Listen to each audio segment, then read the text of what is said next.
सो बंधुगण, good evening to all. So आमे समस्ते से जीवन से दो छकी रे छिड़ा ହେଇଛୁ। जोठी किछि जितिबा अछि, किछि हारिबा अछि। जोठी किछि पाइबा अछि, किछि हरेଇବା अछि। जोठी किछि लाभ अछि, कोठी क्षति अछि। ଏବଂ ସମସ୍ते आमे समस्ते से फेज देके जीवन रे आसु। आ ସମସ୍ତେ ସେଇ ଫେଜ୍ ଦେଇକି ଆସୁ। ତେଣୁ କୋଉଠି ସାଉଣ୍ଡ ଆସୁଛି ଗୋଟେ, ମୁଁ ଆଇ ଏମ୍ ମ୍ୟୁଟିଂ, ମ୍ୟୁଟ୍ କରୁଛି ସମସ୍ତଙ୍କୁ।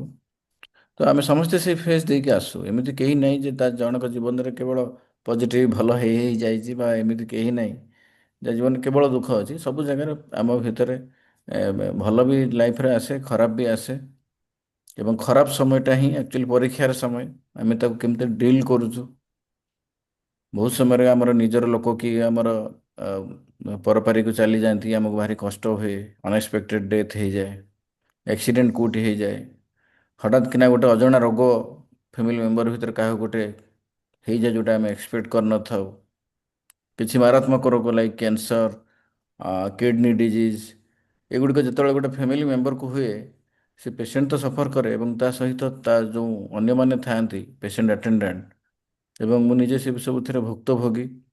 ଯେ ପେସେଣ୍ଟକୁ ଗୋଟେ କ୍ରୋନିକ୍ ପେସେଣ୍ଟ ପାରାଲିସିସ୍ ଜଣଙ୍କର ଯଦି ଫ୍ୟାମିଲି ଭିତରେ ହେଇଯାଉଛି, ଭାରି କଷ୍ଟ ସେ ପେସେଣ୍ଟକୁ ଡିଲ୍ କରିବା, ଏଭ୍ରିଡେ ତାଙ୍କର କେୟାର ନେବା। ଏବଂ ଆଜିକାଲିକା ଦୁନିଆରେ ତ ଏବେ ତ ବହୁତ କଷ୍ଟଲି ବି ଟ୍ରିଟମେଣ୍ଟ ହେଉଛି। ଯଦି ଆପଣଙ୍କ ପାଖରେ ଇନ୍ସୁରାନ୍ସ ନାହିଁ ଆଉ ବା କୌଣସି ପ୍ରକାର କାର୍ଡ଼ ନାହିଁ, ତାହେଲେ ଆପଣ ଟ୍ରିଟମେଣ୍ଟ ମଧ୍ୟ ହସ୍ପିଟାଲରେ ପାଇବା ଭାରି କଷ୍ଟ। ସେ ତ ସହଜ ନୁହଁ।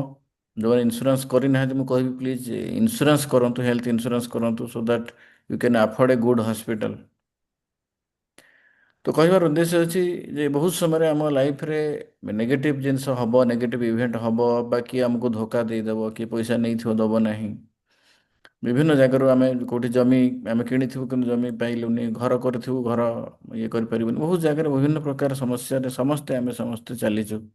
କି ଚାହୁଁଛି ଜାଗା କିଣିଛି ଘରଟେ କରିବା ପାଇଁ, ଘରଟେ କରିପାରୁନି, ବିଭିନ୍ନ ପ୍ରକାର ଆଇନଗତ ସମସ୍ୟା ଅଛି ଆସିକି ଉପୁଜିଛି। ସବୁ ଠିକ୍ ଅଛି, ପଡ଼ୋଶୀ ଖରାପ ପଡ଼ିଛନ୍ତି, କାମ ହେଇପାରୁନି, ଅଶାନ୍ତି ଭିତରେ ରହୁଛନ୍ତି। ତେଣୁ ସବୁବେଳେ ଆମକୁ ପରୀକ୍ଷା କରିବା ପାଇଁ ଭଗବାନ ଏମିତି ନକାରାତ୍ମକ ସିଚୁଏସନ୍ ବା ନେଗେଟିଭ ଜିନିଷ ଦେବେ। ଏବଂ ସବୁଠୁ ବଡ଼ ଜିନିଷ ହେଉଛି ଯେ ଯେତେବେଳେ ଗୋଟେ ନେଗେଟିଭ ଥିଙ୍ଗସ୍ ଆସୁଛି, ତାକୁ ଆମେ ରିଏକ୍ଟ କେମିତି କରୁଛୁ, ଦ୍ୟାଟ୍ ଇଜ୍ ଇମ୍ପୋର୍ଟାଣ୍ଟ। ଆମେ କେମିତି ରିଏକ୍ଟ କରୁଛୁ, ସେଥିପାଇଁ ଆମର ଯେଉଁ ହୋଲିଷ୍ଟିକ୍ ପ୍ରୋଟୋକଲ୍ ବା ଆମର ଯେଉଁ ହିଲିଂ ମେଥଡ଼ରେ ପ୍ରଥମ ଜିନିଷ ହେଉଛି ଦ ଏସେପ୍ଟ ଦ ସିଚୁଏସନ୍। ଏସେପ୍ଟ ମାନେ ଯାହା ଆସିଛି ତାକୁ ପ୍ରଥମେ ଗ୍ରହଣ କର। ଆପଣମାନେ ସବୁ କହିବେ ଯେ ଏଇଟା ତ ଗୋଟେ ଛୋଟିଆ ଜିନିଷ, ଗ୍ରହଣ କର, ଏସେପ୍ଟ ଦ ସିଚୁଏସନ୍। ହଁ, ଆମେ ତ ଏସେପ୍ଟ କରିଦେଲୁ। ନାଇଁ, ଆମେ ଟିକେ ଆଜି ତାର ଡିପ୍କୁ ଯିବା। ଏଇଟା ସେଣ୍ଟେନ୍ସଟା ଯେତେ ସହଜ ଲାଗୁଛି, ଏଇଟା ସେତେ ସହଜ ନୁହଁ। ସପୋଜ ମୁଁ ରେଗୁଲାର ଗାଡ଼ି ଚଲାଏ। ଆଗରୁ ଯେତେବେଳେ ମୁଁ କେଉଁଠି ଜାମ୍ରେ ଅଟକିଯାଏ, ମୁଁ 5-10 ମିନିଟ୍ ପରେ ମୋର ଧୈର୍ଯ୍ୟଚ୍ୟୁତି ଘଟେ। ମୁଁ ବିରକ୍ତ ହେଇଯାଏ, କାହିଁକି ଜାମ୍ ହେଇଛି, କାହିଁକି ଏତେ ସମୟ ଅଟକିଲା ଗାଡ଼ି, ଆଗକୁ ଯାଅ, ଦେଖ, ଦୂରକୁ ଦେଖ। ଏଥିରେ କ'ଣ କି ନେଗେଟିଭ ଡ୍ରେନ୍ ଆଉଟ୍ ହୁଏ, ମୋର ଏନର୍ଜି ଡ୍ରେନ୍ ଆଉଟ୍ ହେଇଯାଏ, ବଟ୍ ଲାଭ କିଛି ହୁଏନି। ସେ ଜାମ୍ ଯେତେବେଳେ ହଟିବା କଥା ହଟିବ। କିନ୍ତୁ ଯେତେବେଳେ ମୁଁ ହୋଲିଷ୍ଟିକ୍ରେ ଆସିଲି, ହିଲିଂ ବୁଝିଲି ବା ଏସେପ୍ଟ ଦ ସିଚୁଏସନ୍ ବୁଝିଲି, ବର୍ତ୍ତମାନ ମୁଁ ଯେଉଁଠି ଗଲେ ମଧ୍ୟ ଯଦି ମନେକର ଜାମ୍ ହେଲା, ଇଟ୍ ଇଜ୍ ଓକେ ଫର୍ ମି, I have zero reaction. Jam ହେଇଛି, ଓକେ, ନୋ ରିଏକ୍ସନ୍। ଏଥିରେ କ'ଣ ହେଉଛି ନା ମୋ ମାଇଣ୍ଡରେ ନେଗେଟିଭ୍ ଜିନିଷ ଆସିଲାନି। ମୁଁ କୌଣସି ପ୍ରକାର ମୋ ଭିତରେ ମାନେ ଆଙ୍ଗଜାଇଟି ଆସିଲାନି। ମନ ସବୁ ସ୍ଥିର ରହିଲା ଏବଂ ମୁଁ ଧୀରେ ସ୍ଥିର ହେଇକି ବସିଲି, ଯେତେବେଳେ ରାସ୍ତା ଖୋଲିବ ମୁଁ ଯିବି। ସେ ଏଇଟା ହେଉଛି ଉଦାହରଣ ଯେ ଆମେ ସିଚୁଏସନ୍କୁ ଏକ୍ସେପ୍ଟ କରିନେବା। ଆମେ କ'ଣ କରୁ, ଏନି ସିଚୁଏସନ୍ ଆସେ, ଆମେ ହଠାତ୍ କିନା ରିଏକ୍ଟ କରିଦେଉ। ଏବଂ ଆଉ ଗୋଟେ ଛୋଟିଆ ଉଦାହରଣ ମଧ୍ୟ ଦେଉଛି ମୋର ବ୍ୟକ୍ତିଗତ ଜୀବନରେ। ଯେ ଥରେ ରାତିରେ ମୁଁ ଗାଡ଼ି ଚଲେଇକି ଆସୁଛି, ଯେଉଁ ଆମର ଭୁବନେଶ୍ୱର କଟକ ରାସ୍ତାରେ, ହଠାତ୍ ଗାଈ ଗୋଟେ ଆସିଲା ମୋ କାର୍ ସାମ୍ନାକୁ। ମୁଁ ସାଙ୍ଗେ ସାଙ୍ଗେ ବ୍ରେକ୍ ମାରିଦେଲି ଏବଂ ସାଙ୍ଗେ ସାଙ୍ଗେ ଯେଉଁ ବ୍ରେକ୍ ମାରିଦେଲି, ମୋ ପଛରେ 2 ଜଣ ଝିଅ ଆସୁଥିଲେ ସ୍କୁଟିରେ, ସେମାନେ ମୋ ଗାଡ଼ିକୁ କୁଟିଦେଲେ। କୁଟିକି ସେମାନେ ଘୁରି ଘୁରିକି ପଡ଼ିଲେ। ଅବଭିୟସ୍ଲି ମୁଁ ଗାଡ଼ି ରଖିବା ପାଇଁ ପଡ଼ିଲା ମୋତେ। ଗାଡ଼ି ଯଦି ମୋର ବେଶୀ କିଛି ଡ୍ୟାମେଜ୍ ହେଇନି, କିନ୍ତୁ ମୁଁ ଗାଡ଼ିକୁ ସାଇଡ଼୍ କରିକି ରଖିଲି। ସାଙ୍ଗେ ସାଙ୍ଗେ ପୋଲିସ ଆସିଗଲା। ଦୁଇଟା ଝିଅ ହେଲମେଟ୍ ପିନ୍ଧି ନାହାନ୍ତି ଏବଂ ତାଙ୍କ ସ୍କୁଟି ମଧ୍ୟ ନଷ୍ଟ ହେଇଯାଇଛି, କିନ୍ତୁ ଭଗବାନଙ୍କ କୃପାରୁ ସେମାନଙ୍କର ଜଷ୍ଟ ମାଇନର ଇଞ୍ଜୁରୀ ହେଇଛି, ପୋଲିସ ଆସିକି ପହଞ୍ଚିଗଲା। ଏବଂ କିନ୍ତୁ ସେଥିରେ କ'ଣ ହେଲା ନା ମୁଁ ସେଥିରେ ମଧ୍ୟ ମୋ ସାମ୍ୟ ଅବସ୍ଥା ରଖିଲି। ମୁଁ ଜମାରୁ ବ୍ୟସ୍ତ ହେଲିନି କି ଜମାରୁ ଚିନ୍ତିତ ହେଲିନି କି କୌଣସି ପ୍ରକାର, ମୁଁ ଧୀର ସ୍ଥିର ହେଇକି ରହିଲି। ତ ଲୋକ ଆସିଲେ, ଲୋକ ମୋତେ ଯେତେବେଳେ ଧୀର ଭାବରେ ପଚାରିଲେ କ'ଣ ହେଲା, ମୁଁ କହିଲି ନାଇଁ, ଗାଈ ଆସିଲା ମୁଁ ଗାଡ଼ି ଅଟକେଇଲି, ସେମାନେ ପଛରେ ଆସୁଥିଲେ, ଦେ ସୁଡ୍ ହେଭ୍ ବ୍ରେକ୍। ତ ଯେତେବେଳେ ମୁଁ ପୁରା କାମ୍ ଆଣ୍ଡ କ୍ୱାଇଟ୍ ରହିଲି, ପୋଲିସ ମଧ୍ୟ ଆସିଲା, ସିଏ ମଧ୍ୟ ପୋଲିସ ମଧ୍ୟ ମୋତେ ବେଶୀ କିଛି ପଚାରିଲା ନାହିଁ। କହିଲା ନାଇଁ ନାଇଁ ସାର୍, ଖାଲି ଆପଣଙ୍କ ଡିଏଲ୍ଟା ଆମକୁ ଟିକେ ଦେଖାନ୍ତୁ ଆଣ୍ଡ ୟୁ କ୍ୟାନ୍ ଗୋ। ଯଦି ମୁଁ ସେଇଠି ସାଙ୍ଗେ ସାଙ୍ଗେ ସେ ଯେଉଁମାନେ ଏଫେକ୍ଟେଡ୍ ରାଗିଥାନ୍ତି ବା ଯେଉଁ ସାଙ୍ଗେ ସାଙ୍ଗେ ପବ୍ଲିକ୍ ଗ୍ୟାଦରିଂ ବି ହେଇଗଲା, ଯଦି ମୁଁ ସେଠି ରିଏକ୍ଟ କରି ଯାଇଥାନ୍ତି ଯେ ମୋର କିଛି ଭୁଲ ନାହିଁ, ମୁଁ କିଛି କରିନି, ତାହେଲେ ସେଠି other peoples also react, because ସମସ୍ତଙ୍କ ଭିତରେ ନେଗେଟିଭ୍ ଏଲିମେଣ୍ଟସ୍ ଭରି ହେଇକି ଅଛି। They need a situation to express that. ଆପଣ ଯେଉଁ ଦେଖୁଛନ୍ତି ଏଇ ଯେଉଁ ଗଣ୍ଡଗୋଳ ହେଉଛି, ଇଏ ହେଉଛି, ଏହାର କାରଣ ଆକ୍ଚୁଆଲି କିଛି ନାହିଁ। ମ୍ୟାକ୍ସିମମ୍ ଲୋକ ଫ୍ରଷ୍ଟ୍ରେଟେଡ୍, ମ୍ୟାକ୍ସିମମ୍ ଲୋକ in negative energy, and they want a situation to express their negativity, ତ ସେମାନେ ରିଆକ୍ଟ କରିବେ। ଓଭରଅଲ୍ ଦେଖିଲେ କିଛି ନାହିଁ କାରଣ। ତେଣୁ ଆପଣଙ୍କ ଚାରିପାଖରେ ଯେତେ ଲୋକ ଅଛନ୍ତି ସମସ୍ତେ କ'ଣ, ସମସ୍ତଙ୍କ ଭିତରେ ନେଗେଟିଭ୍ ଭରି ଭରିକି ଅଛି। ତ ଆମେ କ'ଣ କରିବା ନା ପ୍ରଥମ ଯେତେବେଳେ କିଛି ନେଗେଟିଭ୍ ସିଚୁଏସନ୍ ହେବା, ଆମେ ତାକୁ ଏକ୍ସେପ୍ଟ କରିବା। କିଛି ବି ହଉ, ଆପଣଙ୍କ ଫ୍ୟାମିଲି ମେମ୍ବର ଭିତରୁ କ'ଣ ଗୋଟେ କାହାର ଡେଥ୍ ହେଇଗଲା ବା ଗୋଟେ ଆକ୍ସିଡେଣ୍ଟ ହେଇଗଲା, first accept, yes it is happened, it is happened, I am accepting that. ଯେଉଁ ଏକ୍ସେପ୍ଟ ଦ ସିଚୁଏସନ୍, ଏଇଟା ଏତେ ସହଜ ସେଥିପାଇଁ ନୁହଁ। ଏଇଟା ଆପଣଙ୍କୁ ପ୍ରାକ୍ଟିସ୍ କରିବା ପାଇଁ ପଡ଼ିବ। ଆପଣଙ୍କୁ ଜିରୋ ରିଆକ୍ସନ୍ ଷ୍ଟେଜ୍, ଗୋଟେ ଦିନ ପାଇଁ ନୋ ରିଆକ୍ସନ୍, ହ୍ୱାଟ୍ ଏଭର୍ ଆପଣ, ଖାଇବାକୁ ମିଳିଲା ମୁଁ ଖୁସି, ଖାଇବାକୁ ମିଳିଲାନି ମୁଁ ଖୁସି, କରେଣ୍ଟ ଅଛି ମୁଁ ଖୁସି, କରେଣ୍ଟ ନାହିଁ ମୁଁ ଖୁସି, ମୋ ଘର ଫ୍ୟାନ୍ ଘୁରୁଛି ମୁଁ ଖୁସି, ଫ୍ୟାନ୍ ଘୁରୁନି ମୋତେ ଝାଳ ବୋହୁଛି, ଷ୍ଟିଲ୍ ଦେନ୍ ମୋ ଭିତରେ କୌଣସି ପ୍ରକାର ଖୁସି ନାହିଁ, ମାନେ ଦୁଃଖ ନାହିଁ। ମୋର ରୁମ୍ରେ ଏସି ଚାଲିଛି ମୁଁ ଖୁସି, ଏସି ଚାଲୁନି ମୁଁ ଖୁସି। এইটা ହେଉଛି accepting the situation। ତେଣୁ accept the situation ଏଇ ଗୋଟେ ସାଧନା ଏବଂ ବହୁତ ବଡ଼ ସାଧନା, ଏବଂ ଏଇଟା ଆପଣଙ୍କୁ ଅଭ୍ୟାସ କରିବା ପାଇଁ ପଡ଼ିବ। ରାସ୍ତାରେ ଯାଉଛି, ଗାଡ଼ି ଖରାପ ହେଇଗଲା, ମୁଁ ଖୁସି, ମୋର କୌଣସି ପ୍ରକାର ରିଆକ୍ସନ୍ ନାହିଁ, ମୁଁ କ'ଣ ବ୍ୟବସ୍ଥା କରିବି, କିନ୍ତୁ ମୁଁ ସାଙ୍ଗେ ସାଙ୍ଗେ ବ୍ୟସ୍ତ ବା ବିବ୍ରତ ହେବିନି। ଟ୍ରେନରେ ଯାଉଛି, ସିଟ୍ ମିଳିଲା ମୁଁ ଖୁସି, ସିଟ୍ ନ ମିଳିଲା ମୁଁ ଖୁସି, ମୁଁ ରିଏକ୍ଟ କରିବି ନାହିଁ। ଯଦି ବି ଆମେ କ'ଣ କରୁ, ମୋ ବହୁତ ସମୟରେ ମୋର ମଧ୍ୟ ମନେ ଅଛି, ଆମେ ଯେତେବେଳେ ଟ୍ରେନରେ ମଧ୍ୟ ଯାଉ, ଟିକେଟ୍ ମଧ୍ୟ କରିଥାଉ, କିନ୍ତୁ ଯେତେବେଳେ ଆମେ ସେଇ ନିଜ ସିଟ୍ ଯାଏଁ, ଆମେ ବେଳେବେଳେ ଏତେ ଭିଡ଼ ଥାଏ ଯେ ଆମେ ନିଜ ସିଟ୍ ଯାଏଁ ମଧ୍ୟ ଯାଇପାରୁନା ଏବଂ ଭାରି ବିରକ୍ତ ଲାଗେ। କିନ୍ତୁ ଯେତେବେଳେ ମୁଁ ଏଇ ପ୍ରାକ୍ଟିସ୍ କରୁଛି, ମୁଁ ଦେଖେ ଯେ I M just wasting my energy. ଯଦି ମୁଁ ଯାଇ ପାରୁନି, ଇଟ୍ ଇଜ୍ ଓକେ ଫର୍ ମି, ଯଦି କିଏ ମୋ ସିଟ୍ରେ ଆଉ କିଏ ବସିଯାଇଛି, ଇଟ୍ ଇଜ୍ ଓକେ ଫର୍ ମି, I will accept the situation and I will try to solve the issue with କାମ୍ ଆଣ୍ଡ କ୍ୱାଇଟ୍। ଆପଣ ଦେଖିବେ କାମ୍ ଆଣ୍ଡ କ୍ୱାଇଟ୍ରେ ଗୋଟେ ସମସ୍ୟା ବହୁତ ସହଜରେ ସମାଧାନ ହେଇଯିବ। ଯେତେବେଳେ ଆପଣ ବହୁତ ସ୍ଥିର ହେଇକି ଯେତେବେଳେ କଥା ହେବେ, ସେ ସମସ୍ୟା ଆପେ ସମାଧାନ ହେଇଯିବ। ତେଣୁ ସବୁଠୁ ବଡ଼ ଜିନିଷ ହେଉଛି ଯେ ଆମେ ଆମର ମାଇଣ୍ଡରେ କାମ୍ ଆଣ୍ଡ କ୍ୱାଇଟ୍ ରଖିବୁ। କୌଣସି ପରିସ୍ଥିତିରେ କୌଣସି ଯେତେ ବଡ଼ ଖରାପ ଜିନିଷ ହଉ, ପୃଥିବୀ ଓଲଟି ପଡ଼ିଲେ, ସେଟା ସାଧୁମାନେ କହନ୍ତି ଯେ ପୃଥିବୀ ଓଲଟି ପଡ଼ିଲେ ମଧ୍ୟ ତୁମେ ଯେମିତି ଅସ୍ଥିର ନ ହେବ, ତୁମ ମନ ଯେମିତି ସ୍ଥିର ସ୍ଥିର ହେଇକି ରହିବ। ଏହା ହେଉଛି ସାଧନା। ଏବଂ ଆଧ୍ୟାତ୍ମିକତା ବି ସେ ଜିନିଷ କହୁଛି। ସ୍ପିରିଚୁଆଲିଟି କ'ଣ କହୁଛି ନା, ସ୍ପିରିଚୁଆଲିଟି ଆପଣ ନୁହଁ ଖାଲି ଆଖି କାନ ବୁଜିକି ଧ୍ୟାନ କରିବା, ଧାରଣା କରିବା, ସେଇଟା ନୁହଁ ସ୍ପିରିଚୁଆଲିଟି। ସ୍ପିରିଚୁଆଲିଟି ଯଦି ଆକ୍ଚୁଆଲ ସ୍ପିରିଚୁଆଲ ଲୋକଙ୍କୁ ଦେଖିବେ ଆପଣମାନେ, ସେମାନେ 4 ଘଣ୍ଟା ଶୁଅନ୍ତି। ଆପଣ ଯଦି ଦେଖିବେ ଆକ୍ଚୁଆଲ ସ୍ପିରିଚୁଆଲିଟି ମାନେ ଯେଉଁମାନେ ଅନବରତ କାମ କରନ୍ତି ଫର୍ ଦ ପିପୁଲ। ଯିଏ ଖାଲି କହୁଛି ମୁଁ ପୂଜା କରୁଛି, ମେଡିଟେସନ୍ କରୁଛି, ଧ୍ୟାନ କରୁଛି, ଧାରଣା କରୁଛି, ସିଏ ସ୍ପିରିଚୁଆଲ ନୁହଁ, ସେ ମିଛ କହୁଛି, ତାର କୌଣସି ନ connection with the universal energy. Spirituality ମାନେ ଯାହାର ୟୁନିଭର୍ସାଲ ଏନର୍ଜି ସହିତ କନେକ୍ସନ୍ ଅଛି। ଏବଂ ମୁଁ ମୋ ବ୍ୟକ୍ତିଗତ ଜୀବନରେ ବହୁତ ସାଧୁ ସନ୍ନ୍ୟାସୀମାନଙ୍କ ସହିତ ମିଶିଛି ଏବଂ ଉଚ୍ଚସ୍ତରର ଲୋକମାନଙ୍କୁ ଦେଖିଛି, ଯେଉଁମାନେ କେବଳ 4 ଘଣ୍ଟା ଶୁଅନ୍ତି, ଓନ୍ଲି 4 ଆୱାର ଦେ ସ୍ଲିପ୍, ଏବଂ 2-3 ଘଣ୍ଟା ତାଙ୍କର ଯେଉଁ ଦୈନନ୍ଦିନ ଇଏ ଏବଂ ଖାଇବା କଥା ଛାଡ଼ିଦେଲେ 7 ଘଣ୍ଟା କାମ ସେମାନେ କରନ୍ତି ମୋର୍ ଦେନ୍ 18 ଆୱାର। 16ରୁ 17 ଘଣ୍ଟା ସେମାନେ କାମ କରନ୍ତି। ବସିବାରେ ଆମେ କେବେ ଦେଖିନୁ। ବଡ଼ ବଡ଼ ଯେଉଁ ସାଧୁ ମହାପୁରୁଷମାନଙ୍କ କଥା କହୁଛି ଏବଂ ଯେଉଁମାନଙ୍କୁ ବ୍ୟକ୍ତିଗତ ଭାବରେ ମୁଁ ଚିହ୍ନିଛି ଦେଖିଛି ତାଙ୍କର ବ୍ୟକ୍ତିଗତ ଜୀବନ। ତେଣୁ ଆପଣମାନଙ୍କ ଭିତରୁ ଯଦି କିଏ ଭାବୁଥାଏ ମୁଁ ଧ୍ୟାନ କରୁଛି ଧାରଣା କରୁଛି ମୁଁ ସ୍ପିରିଚୁଆଲ ହେଇଗଲେ, ସେଇଟା ଭୁଲ ଭାବୁଛନ୍ତି। ସ୍ପିରିଚୁଆଲିଟି ମାନେ ଯିଏ ଅଧିକା କାମ କରୁଛି, କାମକୁ ଯିଏ ନିଜର ପେଶା ଭାବରେ ନେଇଛି ଏବଂ ଲୋକଙ୍କ ସେବା ପାଇଁ ଯିଏ କାମ କରୁଛି, ନିଜେ ପଇସା ରୋଜଗାର କରିବା ପାଇଁ ନୁହଁ। ସେଇଟା ହେଉଛି ଆକ୍ଚୁଆଲ ସ୍ପିରିଚୁଆଲିଟି, ହେଲା କି? ଏବଂ ସେ ଯାହା ବି ଯେତେବେଳେ ଆପଣଙ୍କ ଭିତରେ ସେ ପୋଟେନ୍ସିଆଲ ଆସିଯିବ, ଆପଣ ସେ ୟୁନିଭର୍ସ ଏନର୍ଜିକୁ ଫିଲ୍ କରିପାରିବେ। ଏବଂ ଯେତେବେଳେ ସେ ପ୍ରକାର ଆସିବ, ଆପଣଙ୍କର ଛୋଟ ମୋଟ ଜିନିଷରେ ମଧ୍ୟ ଆପଣଙ୍କ ମନ ବିଚଳିତ ହେବନି। ଯେତେବେଳେ ୟୁନିଭର୍ସ ଏନର୍ଜିକୁ ଆପଣ ଇନଭୋକ୍ କରୁଛନ୍ତି ଏବଂ କରିକି କିଛି ଲୋକଙ୍କ ପାଇଁ କାମ କରୁଛନ୍ତି, ବାଇ ହାର୍ଟ, ବାଇ ଇଣ୍ଟେନସନ୍ ହେଉଛି ପିଓର ଇଣ୍ଟେନସନ୍ ହେଉଛି ଟୁ ସର୍ଭ ଦ ପିପୁଲ୍। ମୁଁ ସେଇଟା ସବୁବେଳେ କହିଛି ଯେ ହ୍ୱାଟ୍ ଇଜ୍ ୟର ଇଣ୍ଟେନସନ୍। ଆମେ ବହୁତ କାମ କରୁଛୁ, କିଏ ମନ୍ଦିର ଯାଉଛି, କିଏ ଲୋକଙ୍କୁ ଦାନ ଦେଉଛି, କିଏ ଲୋକଙ୍କୁ ଖାଇବା ପାଇଁ ଦେଉଛି, କିଏ କେଉଁଠି ଯାଇକି ବସ୍ତ୍ର ବାଣ୍ଟୁଛି। Everything is okay, but what is your intention, ହେଲା କି? ଯଦି ଇଣ୍ଟେନସନ୍ ଆପଣଙ୍କର ଖରାପ, ଇଣ୍ଟେନସନ୍ ଅଛି ମୁଁ ନାଁ କମେଇବି, ବହୁତ ଲୋକ ଚାରିଟି କରନ୍ତି ଟୁ ଇଭେଟ୍ ଦ ଟ୍ୟାକ୍ସେସ୍, ଟ୍ୟାକ୍ସକୁ କମେଇବା ପାଇଁ କିଛି ଲୋକ ଦାନ କରନ୍ତି। କାରଣ ବହୁତ ଗୋଟେ କଣ୍ଟ୍ରିରେ ସେମିତି ସିଷ୍ଟମ୍ ଅଛି, ଯଦି ତୁମେ କିଛି ଟ୍ୟାକ୍ସ ଚାରିଟି କରିକି ଦେଖାଉଛ ଯେ ମୁଁ ଏତିକି କରିଛି, ଗେଟ୍ ସମ୍ ଟ୍ୟାକ୍ସ ବେନିଫିଟ୍। ତ ସେମାନେ କ'ଣ ସେଇ ଯେଉଁ ଚାରିଟିର ଫଳ ପାଇଲେ କି? ପାଇଲେ।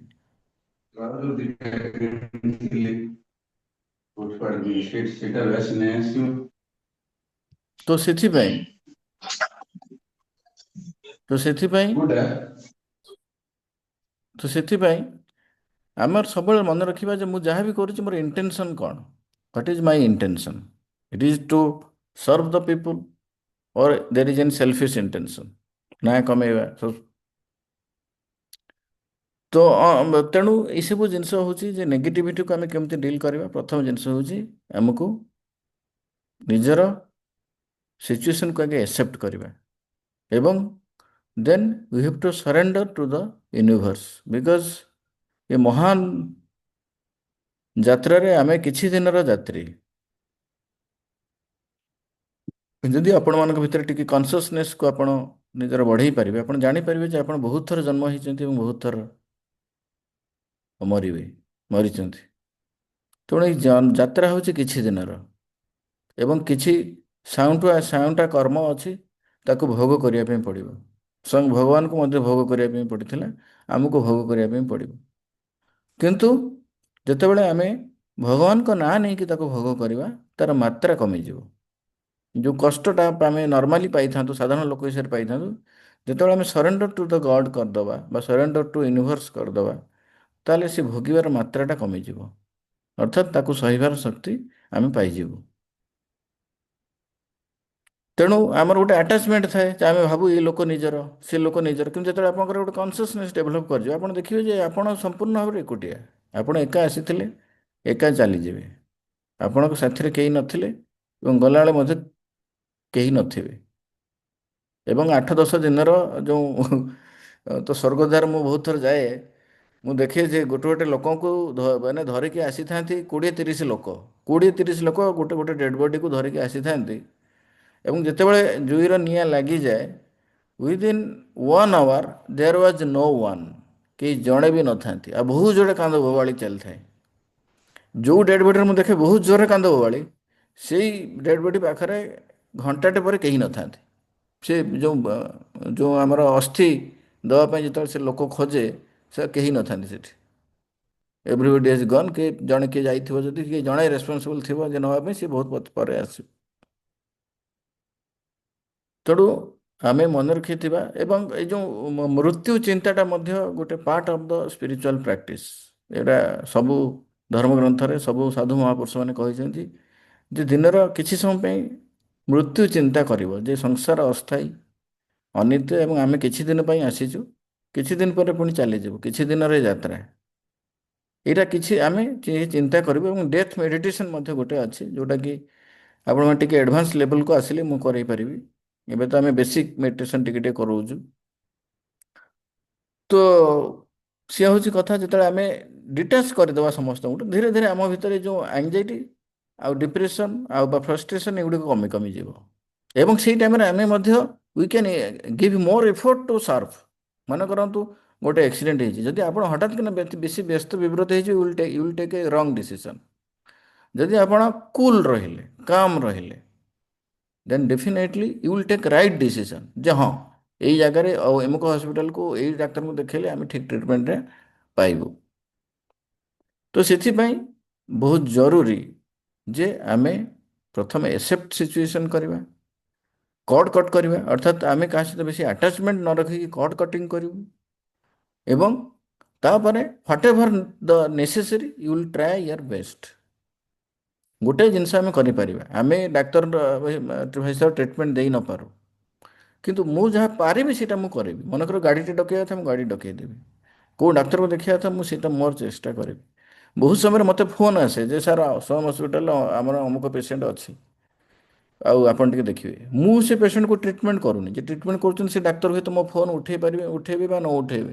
ଯଦି ବି ଉଠେଇବେ ମୋତେ ରେସ୍ପଣ୍ଡ କରିପାରନ୍ତି ନ କରିପାରନ୍ତି, କିନ୍ତୁ ମୋର କାମ ହେଉଛି ତାଙ୍କୁ ଆପ୍ରୋଚ୍ କରିବା। ବହୁତ ସମୟରେ ମୁଁ ଫେଲ୍ ମଧ୍ୟ ହୁଏ, କିନ୍ତୁ ମୋ କାମ ଯେତିକି ମୁଁ ଯେତିକି ପାରିବି ମୁଁ କରିବି।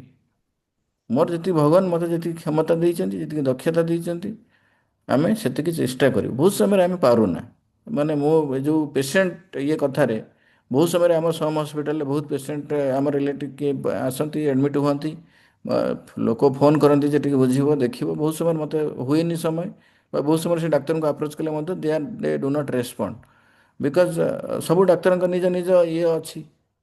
ସାଧାରଣତଃ ଅନ୍ୟ କିଏ ଡାକ୍ତର ଇଣ୍ଟରଫିୟର କଲେ ସେମାନେ ବିରକ୍ତ ହୁଅନ୍ତି ଯେ ଆମେ ତ ଟ୍ରିଟମେଣ୍ଟ କରୁଛୁ, ପୁଣି କାହିଁକି ବାରମ୍ବାର ଆମକୁ ଫୋନ୍ କରୁଛନ୍ତି। ତେଣୁ ଏଇସବୁ ଜିନିଷ ଅଛି। ତ ନେଗେଟିଭିଟିକୁ ଡିଲ୍ କରିବା ହେଲେ ପ୍ରଥମ ଜିନିଷ ହେଲା ଆମେ ଏକ୍ସେପ୍ଟ ସିଚୁଏସନ୍ କରିବା, ସରେଣ୍ଡର ଟୁ ଦ ୟୁନିଭର୍ସ କରିବା, ଏବଂ ତାପରେ will do our practice. Spiritual practice will never stop. Religious practice normally ବନ୍ଦ କରିଦେଇ ପାରନ୍ତି, କିନ୍ତୁ ସ୍ପିରିଚୁଆଲ ପ୍ରାକ୍ଟିସ୍ ଯେଉଁଟା ଆମର ଯେଉଁ ହିଲିଂ ମେଡିଟେସନ୍ ମାନେ ଆପଣଙ୍କୁ ମୁଁ ଶିଖେଇଛି ତାକୁ ଡେଫିନେଟଲି କରିବେ। ଆଜି ମଧ୍ୟ ଯେଉଁ ଦେବୀ ପ୍ରେୟାରଟା ହିଲିଂରେ ମୁଁ ରଖିଛି, ଆଜି ଦେବୀଙ୍କ ପ୍ରେୟାରଟାକୁ ଆମେ ହିଲିଂ କରାଇବା। ତ ସେ ଜିନିଷଟା ଆପଣମାନେ ନିହାତି କରିବେ।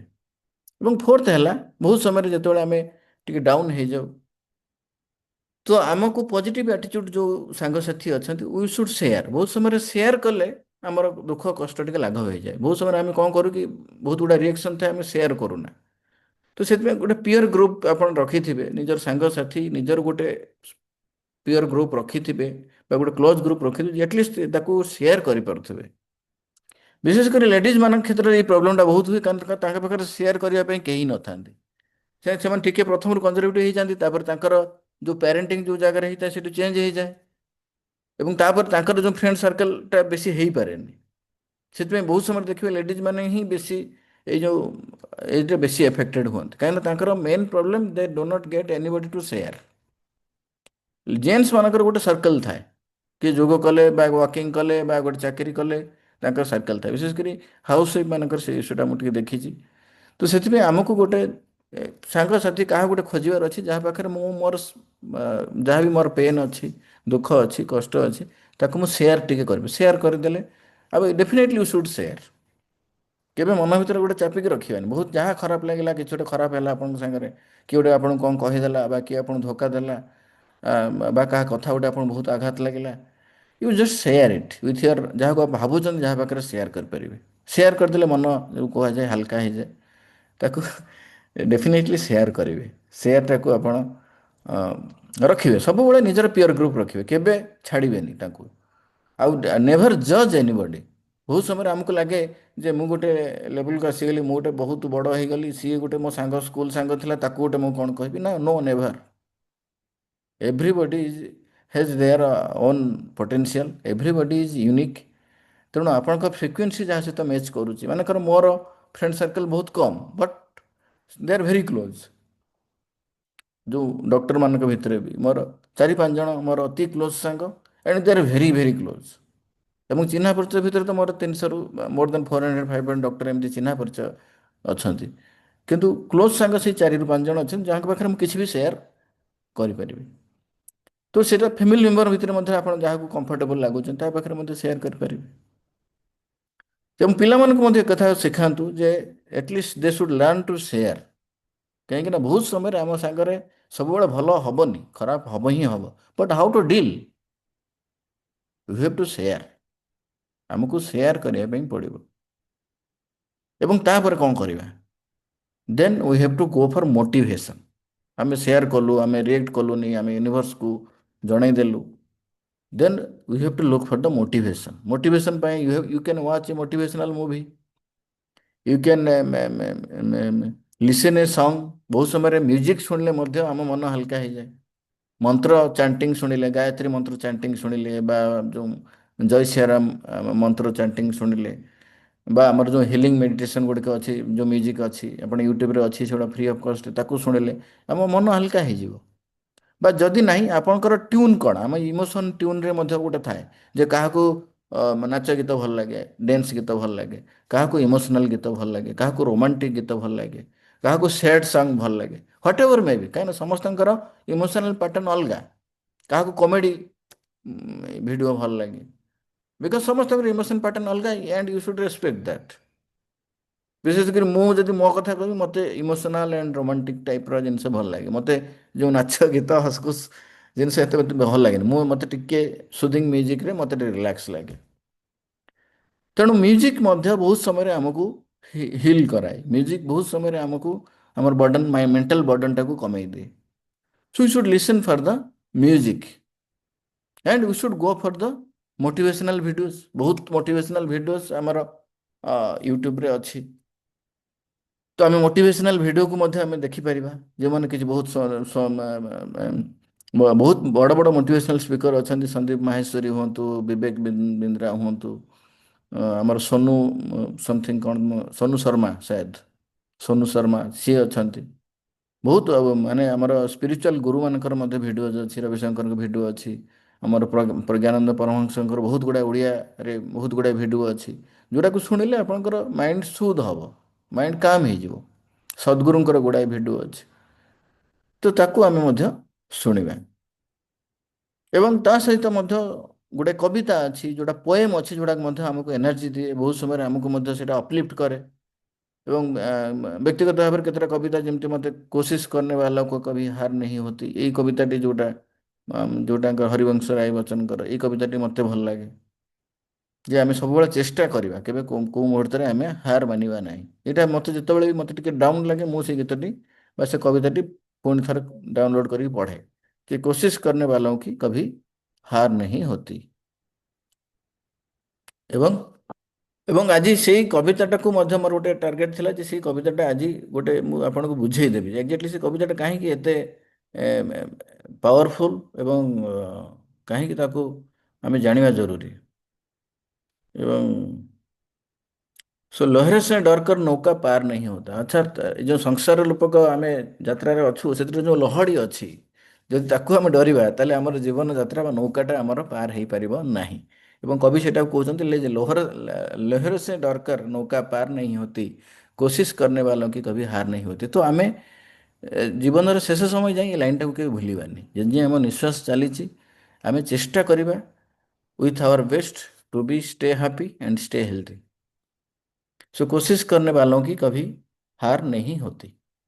ଏବଂ ତାପରେ କବିତାଟା ରହୁଛି ଯେ नन्ही चिंटी जब दाना लेकर चलती है, चढ़ती दीवार पर 100 बार फिसलती है। ଅର୍ଥାତ୍ ପିମ୍ପୁଡ଼ିଟା ଯେତେବେଳେ ଦାନା ନେଇକି କାନ୍ଥ ଉପରେ ଚଢ଼ୁଛି, ସେ 100 ବାର ସେଥିରେ ଖସି ପଡ଼ୁଛି। मन की विश्वास रंगों से साहस भरता है, चढ़कर गिरना गिरकर चढ़ना न खरता है। ଅର୍ଥାତ୍ ସଂସାରର ନିୟମ ହେଉଛି ଆମେ ହାରିବା ଜିତିବା, ଜିତିବା ହାରିବା, किंतु आखिर उसकी मेहनत बेकार नहीं जाती, कोशिश करने वालों की कभी हार नहीं होती। अर्थात आम जी चेष्टा करिछि आज जाए जीवन रे से जीतिछि। आम एज अब 65 67 रो ओल्ड लोक देखीचु, जो मैंने आज जोग आउ मेडिटेशन करिकी 30 ରୁ 40 वर्ष भितर से लुक अच्छे, कहीं से फिटनेस से गुरुत्व देते, चेष्टा कर बयस पाखे हार मान ना। ଆପଣ ଜାଣିଥିବେ ଯେଉଁ ଷ୍ଟିଫେନ୍ ହକିନ୍ସ, ତାଙ୍କୁ ହେଇଥିଲା ମଟର ନ୍ୟୁରନ୍ ଡିଜିଜ୍। ଏବଂ ମଟର ନ୍ୟୁରନ୍ ଡିଜିଜ୍ ଗୋଟେ ଡାକ୍ତର ଯେତେବେଳେ ଡାଇଗ୍ନୋସିସ୍ ଦିଏ, ତାର ତାର ଡାଇଗ୍ନୋସିସ୍ ଦେବାର ଅର୍ଥ ଯେ ସେ ଦେ ଆର୍ ଡିକ୍ଲେୟାରିଂ ଡେଥ୍ ଟୁ ଦ ପେସେଣ୍ଟ। କାହିଁକିନା ମଟର ନ୍ୟୁରନ୍ ଡିଜିଜ୍ରେ ପେସେଣ୍ଟ ବେଶୀ ଦିନ ବଞ୍ଚିବ ନାହିଁ, मैक्सिमम 3 ରୁ 4 मास भितर patient will die due to respiratory failure किंतु स्टीफेन हॉकिंस को मोटर न्यूरॉन डिजीज डायग्नोसिस है किंतु सी आपण निजे देखो सी केते दिन बंचिले बिकॉज ऑफ दिस एटीट्यूड जे कोशिश करने वालों की कभी जे कसी कभी हार मानिले नहीं रोग पाखरे एवं बहुत समय आम देखु कैंसर पेसेंट हूँ आपंकर बहुत गुड़ाए ये पेसेंट हूँ कोमोरबिडिटी पेसेंट हूँ जो मैंने मेंटाली दे आर स्ट्रांग जे नहीं मत किसी हेनी I will survive I will survive I will fight से फाइट बैक कर तो ये कहबार उद्देश्य हूँ कोशिश करने वालों की जे चेष्टा करी सी केबे हारबनी अर्थात आम केबे चेष्टा छाड़ा ना at any condition will not give up आम हेल्थ पाई आम रिलेशन पाई आम कैरियर पाई एवं आम वेल्थ क्रिएशन पाई चार्टा एस्पेक्ट मनीष लाइफ अच्छी गोटे फास्ट हूँ हेल्थ तापर रिलेशन तापर हूँ आपंकर कैरियर एवं तापर हूँ वेल्थ ये चारिटा आमको दरकार यहाँ ये चारिटा आमको दरकार एवं तापाई आम चेष्टा केबे छाड़ा ना एवं तापर पदटा आज सेटा टार्गेट था डिस्कशन करवा जे डुबकिया सिंधु में गोताखर लगाता है अर्थात समुद्र रे जो मैंने मोती आणती से समुद्र को जंप करते जा जा कर खाली हाथ लौट कर आता है जो मैंने मोती खोजा पे जाती बहुत समय से खाली हाथ रे आसती मिलते नहीं सहज ही मोती गहरे पानी में अर्थात समुद्र गभीर पानी रे मोती सहजरे मिले नहीं बढ़ता दुगना उत्साह इसी हैरानी में मुट्ठी उसकी खाली हर बार नहीं होती एते सहजरे मोती मिलेनी समुद्र गर्भरे पूरा भितर को जाइकी कि सब बेले सी तो खाली हाथ फेरेनी थरे तो अधे सी मोती नहीं के आसे कहबार उद्देश्य कोशिश करने वालों की कभी हार नहीं होती असफलता एक चुनौती है उसे स्वीकार करो जोटा मुझे कहली द एक्सेप्ट द सिचुएशन आम हटेवर द सिचुएशन आम स्वीकार करवा ताको एक्सेप्ट करवा क्या कमी रह गई देखो और सुधार करो अर्थात कौन आम भितर कौन प्रॉब्लम अच्छे आम मेंटल इमोशनल बैलेंस जदि ना आम इमोशनल बैलेंस आनिबा आम फिजिकल बैलेंस जदि ना आम फिजिकल बैलेंस को आनिबा हेल्थ को बैलेंस को आनिबा जब तक सफल न हो नींद चैन को त्यागो तुम संघर्ष के मैदान छोड़ मत भागो तुम बहुत समय आम देखू जे गोटे फैमिली जदि गोटे इनसीडेंट है एवं से इनसीडेंट आउ जो दी जन जड़े दी जन से इनसीडेंट एत डाउन हो जाती आउ कि दिन पर से एक्सपायर कर जाते तार कारण कौन ना संघर्ष का मैदान अर्थात जीवन संघर्षर जो आम अच्छु युद्ध करुचु जीवन युद्ध करुचु से गोटे घटन से हार मानि जाती बहुत जगह आम देखीचु हठात कि जनक डेथ हम तापर संगे संगे आउ जन डिप्रेशन पड़ता मैंने कौन ना दे गिव अप जे हाँ मो संगे गोटे एत बड़ घटना घटला मुझे कहीं तो सहीटा आम के करवानी because this life is precious A life आमर नुह भगवान आमको देइछन्ति दिस फिजिकल बॉडी आमर नुह भगवान आमको देइछन्ति तेणु तार रक्षणाबेक्षण करवा आमर दायित्व भगवान आमको से दायित्व देइछन्ति keep your body fit keep your body healthy तो से आम आम जोटा आमको दिखाई दायित्व हिसाब से तार दायित्व नवा दिस फिजिकल बॉडी कहीं कहीपर कि यहाँ मोर बोली या भितर आपंक डीएनए ना आप बापा माँ गोटे मिश्रित डीएनए अच्छी और बापा माँ डीएनए नुह से पूर्वपुरुष मान डीएनए और यहाँ देखाई डीएनए जे इमोर्टाल ये डीएनए मूवमेंट चलती तेणु बॉडी मोर नुह डीएनए मोर नुह तेणु बॉडी को जत्न नवा मो दायित्व एक नष्ट करने दायित्व मोर नुह जदि मुझे करुच्ची आई विल टेक अपराध से सुइसाइडटा आमर सुइसाइडटा आम ये गोटे क्राइम आम आईपीसी क्राइम और धर्म से गोटे बहुत बड़ पाप अर्थात you have no right to destroy your body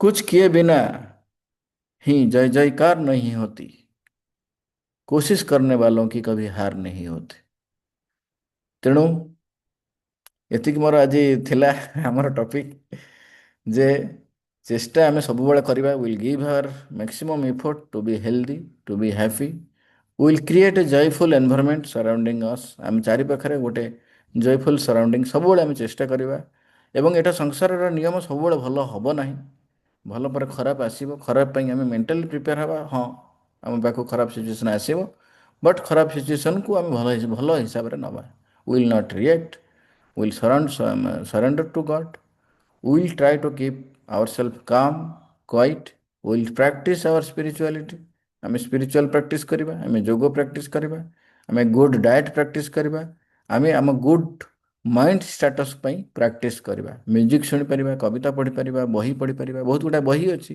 ଯେଉଁଟା ମୋଟିଭେସନ୍ ଦିଏ। ବହୁତ ଗୁଡ଼ା ସ୍ପିରିଚୁଆଲ୍ ବହି ଅଛି, ବହୁତ ଗୁଡ଼ା ମହାପୁରୁଷମାନଙ୍କର ଜୀବନୀ ଅଛି। ତାକୁ ପଢ଼ିଲେ ମଧ୍ୟ ୟୁ ୱିଲ୍ ଗେଟ୍ ମୋଟିଭେଟେଡ୍। ବହୁତ କଷ୍ଟ ପାଇଛନ୍ତି ବହୁତ ଲୋକ, ଯେଉଁମାନେ ସତ୍ୟଲାଭ କରିଛନ୍ତି ଜୀବନରେ, ସେମାନେ ବହୁତ କଷ୍ଟ ପାଇଛନ୍ତି। ବିନା କଷ୍ଟରେ କେହି କିଛି ପାଇନି, ହେଲା କି? ଯେତେ ମହାପୁରୁଷ ଅଛନ୍ତି ସମସ୍ତଙ୍କ ଜୀବନ ଦେଖନ୍ତୁ। ତେଣୁ ଜୀବନରେ କଷ୍ଟ ଆସିବ, ଦୁଃଖ ଆସିବ, but it is a part of the life. ଆମେ ତାକୁ ଆକ୍ସେପ୍ଟ କରିବା ଏବଂ ଆମେ ଆମ ଜୀବନ ପୁଣି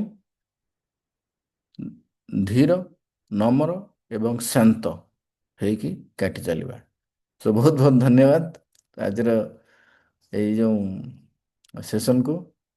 ସୋ ବର୍ତ୍ତମାନ ମୁଁ ଆମର ହିଲିଂ ମେଡିଟେସନ୍ ମୁଁ ଆଜି ରଖିବି, ଯେଉଁ ଦେବୀଙ୍କ ପ୍ରେୟାରଟା ଆମେ ଚଲଉ ସେଇଟା ହିଁ ଚାଲିବ। Just you listen it by closing your eye. So ମୁଁ ଆଗେ ସେଟା ଲଗାଏ, then I will instruct and you will do.